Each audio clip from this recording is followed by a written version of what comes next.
Hello दोस्तों, आज हम लोग नंबर सिस्टम के कुछ फार्मूला पढ़ने वाले हैं। कुछ रूल है, उनको मैथ को बनाने के लिए बहुत ही महत्वपूर्ण होता है। नंबर सिस्टम का में पहला तो बहुत इम्पोर्टेंट होता है यूनिट डिजिट निकालने के लिए। यूनिट डिजिट का मतलब होता है इकाई अंक। इकाई अंक निकालने के लिए बहुत ही महत्वपूर्ण है। जैसे कि अगर कोई भी संख्या के इकाई अंक अगर 0, 1, 5, 6 रहेगा तो उसका यूनिट डिजिट सेम रहेगा। अगर कहने का मतलब ये हुआ कि अगर 0 है तो 5 पर पावर 0 पर पावर 200, 300, 400, 500 कितना भी पावर रहेगा तो उसका यूनिट डिजिट अगर 1 है तो उसका सेम 0 ही हो जाएगा। सॉरी, अगर 0 है तो 0 ही हो जाएगा। अगर 1 है पावर कोई भी संख्या पर, अगर 204 पर पावर 8902 पर पावर, इतना बड़ा बड़ा पावर रहेगा तो फिर भी अगर यूनिट डिजिट 5 है, अगर यूनिट डिजिट 5 है तो उसका यूनिट डिजिट 5 ही हो जाएगा, सेम हो जाएगा। अगर 1 रहेगा इसके जगह पर तो 1 हो जाएगा। अगर यूनिट डिजिट 6 रहेगा तो उसका यूनिट डिजिट भी 6 हो जाएगा। यानी कि बोलने का मतलब हुआ कि कोई भी संख्या का यूनिट डिजिट अगर 0, 1, 5, 6 रहेगा तो उसका यूनिट डिजिट क्या हो जाएगा, वो सेम रहेगा। अगर इसमें से आया 0, 1, 5, 6 आया और इसमें से वो 4 नहीं आया, अगर 4 पर इवन रहेगा तो उसको इस पावर को अगर रिप्लेस कर देंगे 2 में। अगर 4 पर पावर कोई इवन संख्या रहेगा तो रिप्लेस करना है 2 में। इवन का मतलब होता है सम, नहीं जानते हो तो लिख लेना अपने कॉपी में। इवन का मतलब होता है सम और ओड का मतलब होता है विषम। ये तो सभी को पता होगा। इवन का मतलब सम, जो 2 से विभाजित होता है। 2 से विभाजित होने के लिए इकाई अंक 0, 2, 4, 6, 8 होना चाहिए। तो ही अगर इसको इवन रहेगा, कोई भी नंबर पर इवन अगर रहेगा तो हम क्या करेंगे, उसको उस पावर को 2 में रिप्लेस कर देंगे। जैसे कि अगर 4 पर पावर 8, 6, 5, 2 रहेगा तो ये जो 2 है ये क्या है, इवन नंबर है। इवन नंबर है तो इसको इस पावर को क्या में बदल देंगे, रिप्लेस कर देंगे 2 में, यानी कि पावर 2। तो 4 का स्क्वायर होता है 16, हम सभी लोग जानते हैं, और 16 का यूनिट डिजिट 6 है। यूनिट डिजिट 6 हो जाएगा। आई होप कि आप लोग समझ रहे होंगे। उसी तरह 4 के पर पावर अगर ओड संख्या रहेगा, ओड का मतलब होता है विषम संख्या। अगर 4 पर पावर विषम रहेगा तो उसको विषम में ही बदलेंगे, यानी कि 1 में रिप्लेस कर देना है। इस पावर को क्या में कर देना है, 1 पर रिप्लेस कर देना। अगर इवन रहेगा तो 2 में। इवन संख्या कहाँ से स्टार्ट होता है, सम संख्या स्टार्ट होता है 2 से, और विषम संख्या स्टार्ट होता है 1 से। तो इवन संख्या 2 से स्टार्ट होता है तो 2 ही में पावर बना देना है। और ओड संख्या 1 से स्टार्ट होता है तो पावर को 1 में ही रिप्लेस कर देना है। ये हो गया 4 और 4, एगो इवन का हो गया और एक ओड का रूल हो गया। और बाकी एक संख्या तो जानते हो कि 0, 1, 5, 6 रहेगा अगर यूनिट डिजिट तो उसका सेम यूनिट डिजिट हो जाएगा। लेकिन आगे अगर 9 पर पावर इवन रहेगा तो इवन कहाँ से स्टार्ट होता है, आप सभी लोग जानते हैं इवन नंबर 2 से स्टार्ट होता है। तो इसी पावर को, इस इवन को क्या में रिप्लेस कर देना है, 2 में। और ओड होता है स्टार्ट 1 से, यानी कि 1 में ही रिप्लेस कर देना। यानी कि कहने का मतलब ये सारा चीज़ हुआ क्या कि अगर 9 पर पावर 4, 5, 6 रहेगा तो इसका पावर क्या हो जाएगा। तो सिंपल सी बात है, ये 6 है अंतिम में, यानी कि ये क्या है, इवन है। और इवन क्या में रिप्लेस कर देना है, 2 पावर में, यानी कि 9 पर पावर 2 हो जाएगा। तो इसका इकाई अंक कितना हो जाएगा, 1। इकाई अंक कितना हो जाएगा, 1। समझ में आ रहा होगा सभी को। अगर 9 पर ओड रहेगा, 9 पर ओड रहेगा, 9 पर पावर 4, 5, 6, 2 रहेगा, 3 रहेगा, 1 रहेगा। चलो यहाँ कर देते हैं 3, यानी कि ये क्या है, ओड संख्या है। 453 एक क्या है, ओड संख्या है। और जब 9 पर पावर कोई ओड संख्या रहेगा तो इस पावर को क्या में बदल देना है, 1 में, यानी कि 9 पर पावर 1 और 9 पर पावर 1 का मान यूनिट डिजिट 9 ही हो जाएगा। आप लोगों को समझ में आ गया होगा यहाँ तक। फिर से एक बार इसको रिवीजन करते हैं शुरू से। अगर किसी भी संख्या का यूनिट डिजिट 0, 1, 5, 6 रहेगा तो उसका सेम रहेगा। अगर 4 पर पावर कोई इवन संख्या रहेगा पावर में तो उस इवन संख्या को रिप्लेस कर देना है 2 में, जो पहला सम संख्या है। और 4 पर पावर कोई ओड संख्या रहेगा, विषम संख्या रहेगा, तो विषम होता है स्टार्ट 1 से और 1 ही में रिप्लेस कर देना है। बाकी तो मान निकालना ही आता होगा कि 4 पर पावर 1 होता है तो उसका यूनिट डिजिट 4 ही रह जाएगा। अगर 4 पर पावर 2 रहेगा तो इसका यूनिट डिजिट 6 हो जाएगा। आप सभी को पता है। उसके बाद तो इसमें कितना कितना समाप्त हो गया, 0 1 5 6 और इधर 4 और 9, इतना संख्या हो गया समाप्त। इतना संख्या का हम लोग सीख चुके हैं। अगर इसी के जगह पर 2 3 7 8 के केस में क्या होगा, 8 के केस में क्या करना है, इसमें आप लोग देख रहे होंगे कि 2 3 7 8 नहीं है, लेकिन हम लोग पहले सीखें 0 1 5 6 4 9 में, और 2 3 7 8 में अभी नहीं सीखें, तो उसके लिए ये फार्मूला है, इसको ध्यान से समझना होगा, उससे थोड़ा सा ये खतरनाक है। जैसे कि अगर यूनिट डिजिट 2 3 7 8 के केस में अगर पावर में, तो केस में क्या करेंगे, पावर में 4 से भाग देते हैं, पावर में 4 से भाग देंगे और जो शेष रहेगा 4 से भागा देंगे पावर में, और जो शेष रहेगा उसी को क्या बना देना है, पावर होगा, वही क्या हो जाएगा, पावर। अगर शेष 0 हो जाएगा तो उसमें 0 नहीं देना है पावर, 4 को 4 ही रख देना है। जैसे एग्जाम्पल में हम समझते हैं 243 पर पावर अगर हम लिखें 8 4 2, तो अगर इसको हम इसका यूनिट डिजिट अगर निकालना होगा, क्या होगा यूनिट डिजिट, तो इसके लिए बहुत ही आसान है। इसमें सिर्फ हमको ध्यान देना है यूनिट डिजिट। यूनिट डिजिट कितना है, 3। हम अभी तुरंत पढ़ें कि 2 3 7 8 रहेगा तो क्या करना है, 4 से भाग देना है, और भाग देने के बाद किस में भाग देना है, पावर में, और भाग देने के बाद जो शेष रहेगा वही पावर हो जाएगा। तो इसमें 4 से जब हम डिवाइड करेंगे तो 4 दूनी 8, 4 एकम 4 कट जाएगा, फिर उसके बाद कितना बच जाएगा इसका शेष, यानी कि 3 पर पावर 2 हो जाएगा, और 3 पर पावर 2 का मान होता है 9। यही तो है यूनिट डिजिट। आप लोगों को समझ में आ रहा है। अगर 243 पर पावर 842 रहेगा तो उसका यूनिट डिजिट कितना हो जाएगा, 9 हो जाएगा। उसी तरह 3 के जगह पर अगर 2 रहेगा, 7 रहेगा, 8 भी रहेगा तो क्या करना है, 4 से भागा देना है पावर में, और पावर में भागा देने के बाद जितना शेष आएगा वही बन जाएगा पावर, वही रिप्लेस हो जाएगा पावर में। अगर शेष 0 आ जाएगा तो उस 0 को, जब शेष 0 आ जाएगा तो 0 नहीं देना रिप्लेस कर 4 ही रख देना, जिससे हम लोग भागा देते हैं। आई होप कि यहाँ तक भी समझ में आ गया होगा। तो फिर से एक बार समझ लेते हैं शुरू से। हम अभी सीखे क्या कि अगर यूनिट डिजिट 0 1 5 6 रहेगा तो सेम आएगा। अगर 4 पर पावर इवन रहेगा तो इवन में ही रिप्लेस कर देंगे। तो इवन होता है स्टार्ट कहाँ से, 2 से, तो 2 ही में रिप्लेस करना, ना कि 4 में करना है। तो 2 में रिप्लेस कर देंगे, किसको, पावर को रिप्लेस करना है। उसी तरह ओड रहेगा अगर पावर में तो उसको 1 में रिप्लेस कर देना पावर को, फिर तो मान निकालिए लोगे। कोई भी संख्या पर पावर 2 रहेगा और 1 रहेगा तो। उसी तरह हम सेम इसी के तरह 9 में भी है, 9 को भी 2 में रिप्लेस कर देना है, और 9 में भी ओड को 1 में रिप्लेस करना है। तो ये अभी हम सीखे सिर्फ 0 1 5 6 4 9 ही में अभी सीखे हैं, लेकिन 2 3 7 8 बच गया। तो 2 3 7 8 में क्या होगा कि पावर को पावर में 4 से भागा देना है, और जो शेष बचेगा उसी को हमको पावर बना देना है। समझ में आ रहा है। फिर पावर बनाकर उसका वैल्यू निकाल लो। अगर शेष 0 हो जाएगा, अगर शेष 0 हो जाएगा तो 4 ही रहने देंगे पावर। आप लोगों को समझ में आ गया होगा।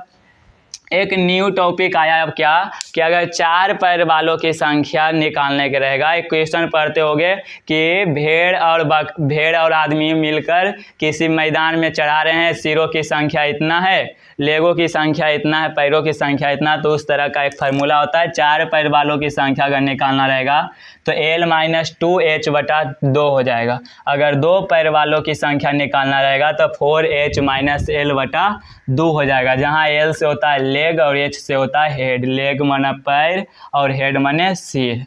एक न्यू टॉपिक फिर से आया। अब ये हो गया पैर मतलब ये हो गया पैर और लेग की संख्या निकालने के लिए। न्यू टॉपिक में आया एपी से रिलेटेड, समांतर श्रेणी से रिलेटेड आया। तो एक फार्मूला होता है एन बराबर, एन का मतलब होता है पूरे, एन का मतलब होता है पदों की संख्या। तो पदों की संख्या अगर निकालना रहेगा तो एल माइनस ए बटा डी प्लस 1 हो जाएगा। समझ में आ रहा होगा। एल का मतलब लास्ट पद होता है, ए का मतलब प्रथम पद, डी का मतलब सार्वंतर, और 1 को जोड़ना है तो ये निकल जाएगा। और जब हमारा एन निकल जाएगा तो उन सभी पदों का योग निकालने के लिए क्या होता है फार्मूला, एस एन का फार्मूला होता है प्रथम पद प्लस लास्ट पद बटा 2 गुना एन। एन के का मतलब क्या हुआ, पदों की संख्या हुआ। ये भी आप लोगों को समझ में आ रहा होगा। जैसे कि ए का मतलब होता है पहला पद, एल का मतलब होता है अंतिम पद, एन का मतलब होता है पदों की संख्या, और एस एन का मतलब होता है पदों का योग, और डी का मतलब होता है सार्वंतर। जैसे रहेगा क्वेश्चन कैसे, 4 8 12 16 डॉट 80। अगर इस तरह का रहेगा तो हम इस पदों की संख्या निकालने के लिए, ये फार्मूला लगाएंगे, एन बराबर एल माइनस ए बटा डी प्लस 2। तो डी कितना हो जाएगा, ये दोनों के अंदर कितना है 4, तो ये हो जाएगा डी बराबर, और फार्मूला होता है लास्ट पद है 80, अब माइनस प्रथम पद है 4, अब बटा में डी कितना है 4, अब माइनस में 1 कर देंगे तो क्या निकल जाएगा, हमारा एन निकल जाएगा। और जब एन हमारा निकल जाएगा तो फिर हम आसानी से निकाल देंगे। एन निकालने के बाद एस एन बराबर होता है क्या, एस एन का फार्मूला होता है, एस एन का तो मिटा दिए भाई, एस एन का फार्मूला होगा क्या, चलो अभी रहने दो इसे। फिर उसके बाद एस एन का फार्मूला वही लगाकर निकाल लेंगे। फिर उसके बाद फिर उसके बाद थोड़ा सा और फिर फार्मूला है, प्रथम एन प्राकृतिक संख्याओं का योग निकालना रहेगा तो एन इंटू एन माइनस 1 कर देंगे। इसका मतलब ये हुआ कि ये तो एस एन का फार्मूला लगाकर निकाल ही लोगे एन निकाल कर, लेकिन डायरेक्ट क्या फार्मूला होता है, प्रथम एन प्राकृतिक संख्याओं का योग एन इंटू एन माइनस 1। अगर प्रथम एन विषम संख्याओं का योग पूछेगा तो एन स्क्वायर, प्रथम एन प्राकृतिक संख्याओं के वर्गों का योग पूछेगा तो n into n minus 1 into 2n minus 1 बटा 6 कर देंगे। प्रथम एन प्राकृतिक संख्याओं के वर्गों का योग क्या बताएं, n into n minus 1 into 2n minus 1 बटा 6। उसी तरह अगर प्रथम एन प्राकृतिक संख्याओं के घनों का योग पूछेगा तो ये फार्मूला होता है n इंटू एन माइनस 1 बटा 2 का स्क्वायर। बताओ यहाँ तक आ गया होगा समझ में सभी को। अब एक 100 ट्रिक्स है, कुछ याद करना है इसको ज़रूरी। जैसे कि अगर 1 से शुरू होगा 1 2 3 डॉट 100 तक, तो इसका योग कितना हो जाएगा 550। और अगर 101 तक यहाँ हुआ, अब 101 के बाद होता है 100 के बाद होता है 101। अब 101 से लेकर 200 तक का योग कितना हो जाएगा 15,050। उसी तरह ये 200 तक हो गया, 200 के बाद होता है 201, 201 से लेकर 2 के बाद 3 यानी कि 300, तो हो जाएगा 25,050। कैसे हो रहा है ये देखो 50 सेम लिखा गया है। एक यहाँ स्टार्ट हुआ तो 1 आ गया है, यहाँ 2 स्टार्ट हुआ है तो यहाँ 2 आ गया है, यहाँ 3 स्टार्ट हुआ तो 3 आ गया। बाकी 50 और 50 तो सेम ही है सभी में, और जो आगे आ रहा है उसी को आगे लाया जा रहा है। जैसे 9,001 से लेकर 901 से लेकर 1000 तक का योग पूछेगा तो क्या करेंगे, कितना है 9, तो 9 है तो 9 लिख दो। अब बाकी जो दोहराया जा रहा है 50 उसको लिख दो। तो बहुत आसान है, डायरेक्ट हम लोग इस ट्रिक से याद कर सकते हैं। अब आगे क्या है ये देखो, अब आगे थोड़ा सा है डायरेक्ट रिमेंबर का मतलब हुआ इसको पूरी डायरेक्ट यादें कर लो। जैसे कि 1 से लेकर 100 तक की प्राकृतिक संख्याओं का योग 50-50 होता है, यानी कि 550। उसी तरह 1 से लेकर 10 प्राकृतिक संख्याओं के वर्गों का योग क्या होता है तो 385 होता है। 1 से लेकर 10 तक के घनों का योग, 1 से लेकर 10 प्राकृतिक संख्याओं के घनों का योग हो जाएगा 3025। तो कम से कम तो 10 धैले, ये 3 चीज़ याद रखो ताकि कोई फार्मूला उर्मूला बिना लगैले डायरेक्ट टिक हम लोग मार सकते हैं ऑब्जेक्टिव में।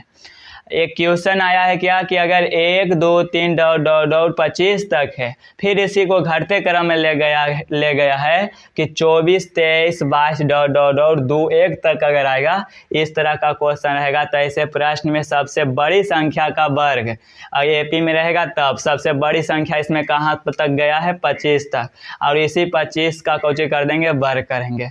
जैसे सबसे बड़ी संख्या 25 है, 25 का स्क्वायर हो जाएगा 625। आप लोगों को समझ में आ रहा होगा। चलो अब एगो अपने से देना है, कमेंट में एक क्वेश्चन का उत्तर देना है, जैसे कि 1 1 + 2 + 3 + dot dot dot 100 + 99 + 98 + dot dot dot +2 + 1 का मान क्या होगा। चलो ये अपना हमारे कमेंट बॉक्स में उत्तर देना है, इसका क्या होगा आंसर सभी को। तो यहाँ तक तो आ गया होगा समझ में। एक फार्मूला होता है एवरेज का, आप सभी लोग जानते हैं एवरेज बराबर क्या होता है, सम बटा नंबर, यानी कि टोटल पदों का योग बटा टोटल पदों की संख्या, यानी कि सभी प्रेक्षणों का योग बटा सभी प्रेक्षणों की संख्या।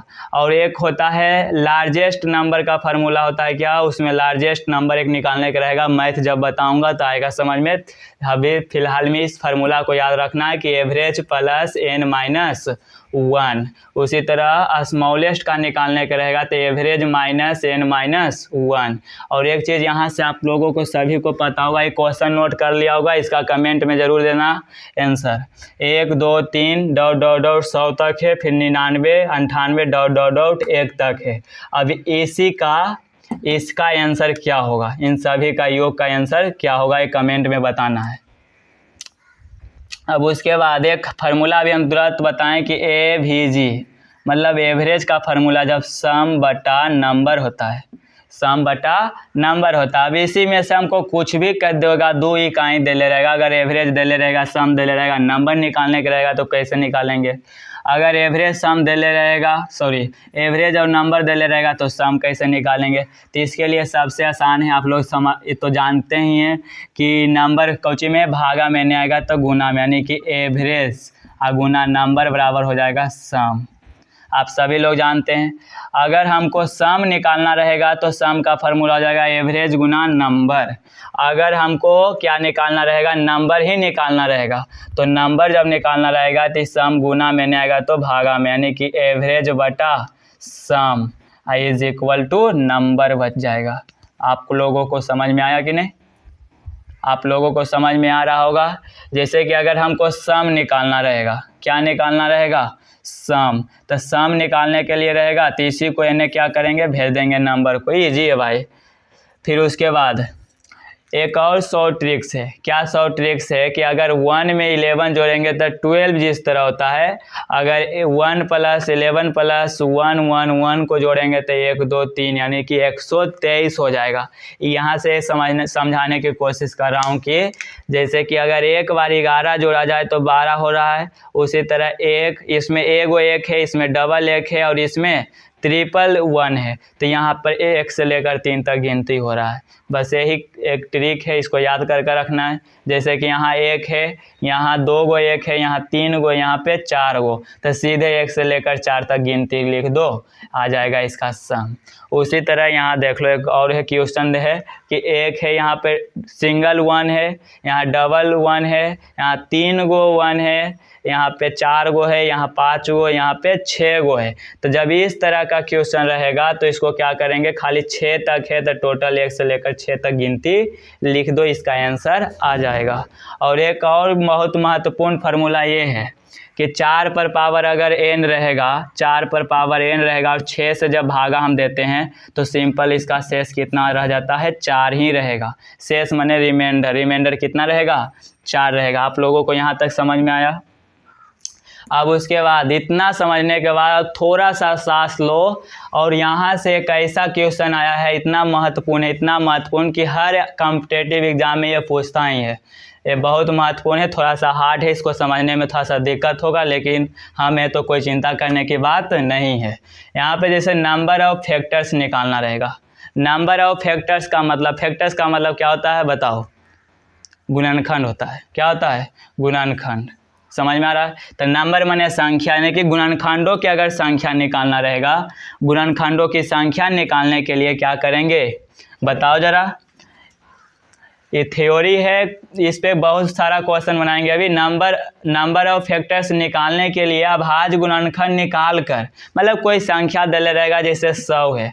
अब 100 का अभाज्य गुणनखंड कैसे निकालते हैं? 2 बार में 50, 2 बार में 25, 5 फेरी में 5, 5 फेरी में 1। ये आप सभी लोग जानते हैं। अगर मतलब हुआ कि 2 पर पावर 2 गुना 5 पर पावर 2, इसी को बोला जाता है अभाज्य संख्या, अभाज्य गुणनखंड बोला जाता है। तो नंबर ऑफ फैक्टर्स निकालने के लिए अभाज्य गुणनखंड निकाल कर, यही होता है अभाज्य गुणनखंड, इसको निकाल कर पावर में क्या करना है? पावर में एक एक जोड़कर सभी पावर को गुना कर देना है।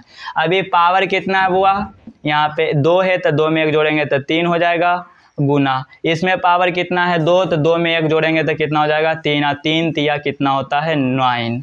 3 तिया 9 होता है, यानी कि इसमें नंबर ऑफ फैक्टर्स आ जाएगा 9। 100 का इसी तरह अलग अलग भी संख्या रहेगा, अलग अलग उसका अभाज्य गुणनखंड निकाल कर पावर में एक एक जोड़कर सिर्फ उसी पावर को गुना कर देंगे तो नंबर ऑफ फैक्टर्स निकल जाएगा।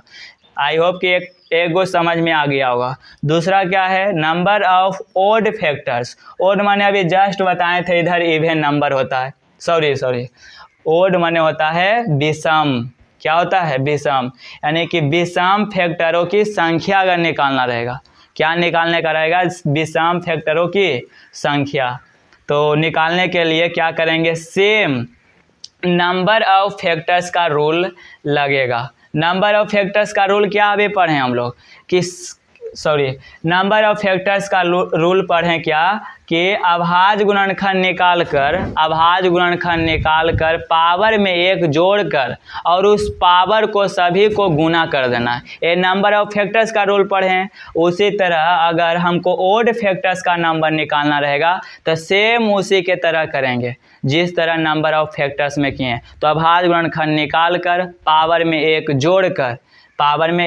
जोड़कर सभी को गुना करना है, लेकिन उसमें ध्यान देना है कि 2 का गुणनखंड नहीं लेना है। जैसे कि ये 2 है तो 2 का गुणनखंड नहीं लेना है और इसका एक ज़्यादा करके करेंगे तो 3 हो जाएगा। आप समझ में आ रहा होगा ओड का कैसे करना है। तो सेम वही रूल है जो नंबर ऑफ फैक्टर्स में लगाते हैं, लेकिन इसमें ध्यान रखना है कि 2 का गुणनखंड इसमें नहीं लेना है। 2 से 2 पर जितना पावर रहेगा उससे कोई मतलब नहीं रखना है, बाकी सभी को ही रूल लगा देना है, यानी कि 2 पर पावर कुछ भी रहेगा उसको गायब कर देना है। आगे है number of even factors. Even माने होता है सम फैक्टर्स की संख्या निकालने के लिए क्या करेंगे?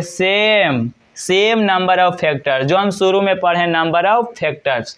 तो नंबर ऑफ फैक्टर्स का रूल लगेगा, लेकिन इसमें क्या होगा? सिर्फ 2 का कॉमन कर लेंगे और करके क्या करेंगे? इसको हटा देना है। जैसे कि यहाँ भी हम लोग पढ़ें, क्या ध्यान से समझना कि 100 का अभाज्य गुणनखंड होता है 2 पर पावर 2 और गुना 5 पर पावर 2 होता है कि नहीं? 5 रे 25 और 25 चौका 100। ठीक है, तो इसमें क्या करना है? 2 को कॉमन कर लेना। जब एक 2 कॉमन हो गया तो यहाँ कई गो 2 बचेगा? 1 बचेगा, 2 पर पावर 1 बचेगा और गुना में 5 पर पावर 2 रहना देना।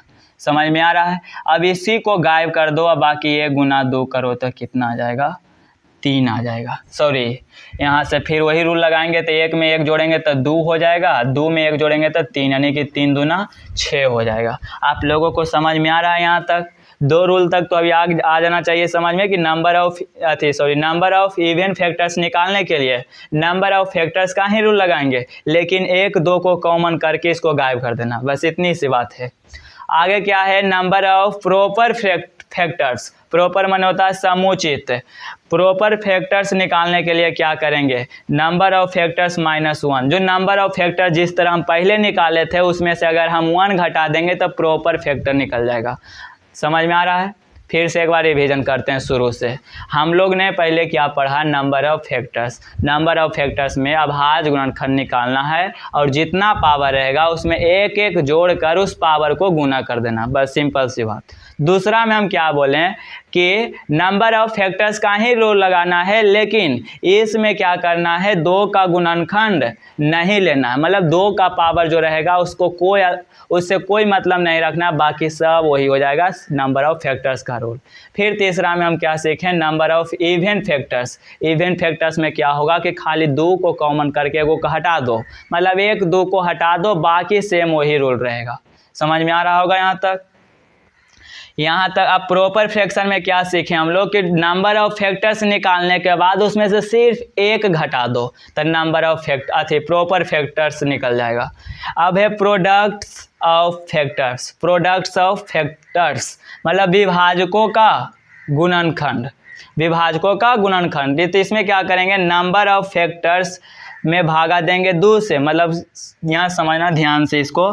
प्रोडक्ट्स ऑफ फैक्टर्स निकालने के लिए n पर पावर नंबर ऑफ फैक्टर्स बटा 2, मतलब n कोई संख्या जैसे 100 है, अब 100 पर पावर क्या करेंगे, नंबर ऑफ फैक्टर्स बताओ कितना आया था जखने, तो फिर से निकाल लेते हैं नंबर ऑफ फैक्टर्स निकालने के लिए क्या करेंगे, 2 पर पावर 2, 5 पर पावर 2। समझ में आया। नंबर ऑफ फैक्टर्स कैसे निकलेगा, इसमें 1 जोड़ दो तो 3 हो जाएगा, इसमें भी 1 जोड़ दो तो 3 हो जाएगा, 3 3 कितना हो जाएगा 9, यानी कि 9 आया। तो 9 में भागा दे दो 2 से। समझ में आया। यही इसका क्या हो जाएगा, प्रोडक्ट्स ऑफ फैक्टर्स।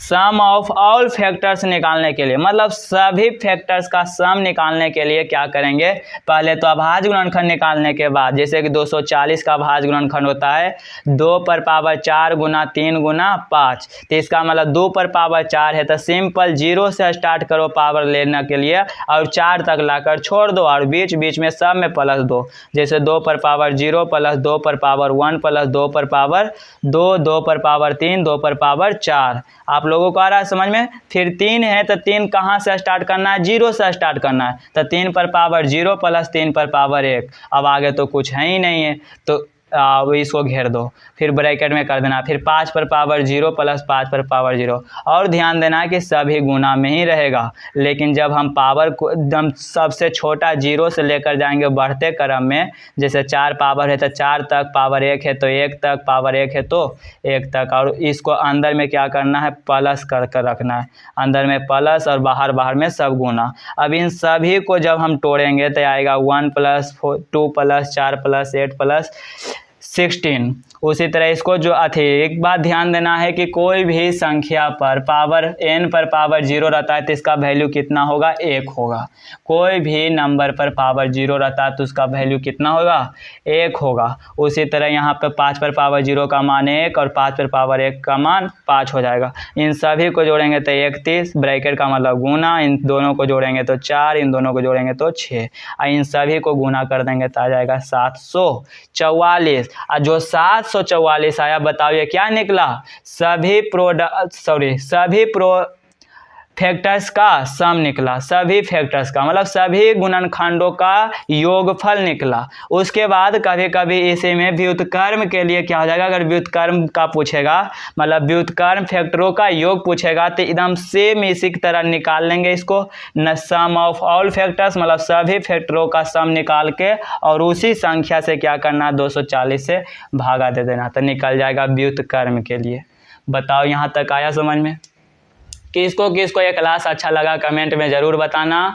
और हम लोग इस जितना भी आज फार्मूला बताए हैं, कुछ फार्मूला और बचा हुआ है, अगले वीडियो में इसको बताकर मैं इन सारे फार्मूला पर कैसे प्रैक्टिकल मैथ पढ़ेंगे और सभी मैथ को मैं अच्छे से बताने की कोशिश करूँगा।